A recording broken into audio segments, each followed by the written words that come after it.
আছে চিৰাং জিলা সদৰ কাছলগাঁৱত অসমৰ পৰা অবৈধ বাংলাদেশী মৌলবাদীক উৎখাত আৰু অসম চুক্তি ৰূপায়ণেৰে অবৈধ বিদেশী প্ৰৱচন সমস্যা স্থায়ী সমাধানৰ দাবী সদৌ চিৰাং জিলা ছাত্ৰ সন্থাৰ 11 ঘণ্টীয়া অনশন কাৰ্যসূচী ৰূপায়ণ ৰাজ্যৰ বিভিন্ন প্ৰান্তৰ লগতে চিৰাং জিলাৰ সদৰ কাছলগাঁৱতো সদৌ চিৰাং জিলা ছাত্ৰ সন্থাই ৰূপায়ণ কৰি অনশন কাৰ্যসূচী সদৌ অসম ছাত্ৰ সন্থাৰ আহ্বানত সমগ্ৰ জিলা সদৰত লগতে সদৌ চিৰাং জিলা ছাত্ৰ সন্থাই আমি 11 ঘণ্টীয়া ৰাতিপুৱা 6 বজাৰ পৰা আবেলি 5 বজালৈ অনশন কাৰ্যসূচী ৰূপায়ণ কৰিছোঁ।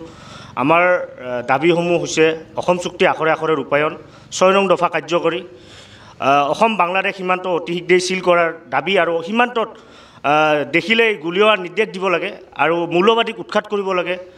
আৰু যোৱাকালি ভাৰত চৰকাৰে যিটো অধিসূচনা জাৰি কৰিছে যে 24 চনলৈকে ধৰ্মৰ ভিত্তিত নাগৰিকত্ব প্ৰদান কৰিব, এই ক্ষেত্ৰত আমি তীব্ৰ বিৰোধিতা কৰিছোঁ। অনাগত দিনত আমি কাৰ্যসূচী হাতত ল'বলৈ বাধ্য হ'ম।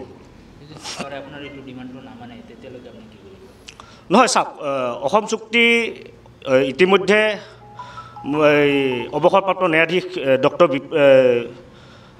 শৰ্মা ডাঙৰীয়াৰ প্ৰতিবেদন আখৰে আখৰে পালন কৰক, 6 নং দফা কাৰ্যকৰী কৰক, তেতিয়াহ'লে অসমৰ বিদেশী সমস্যা দূৰ হৈ যাব।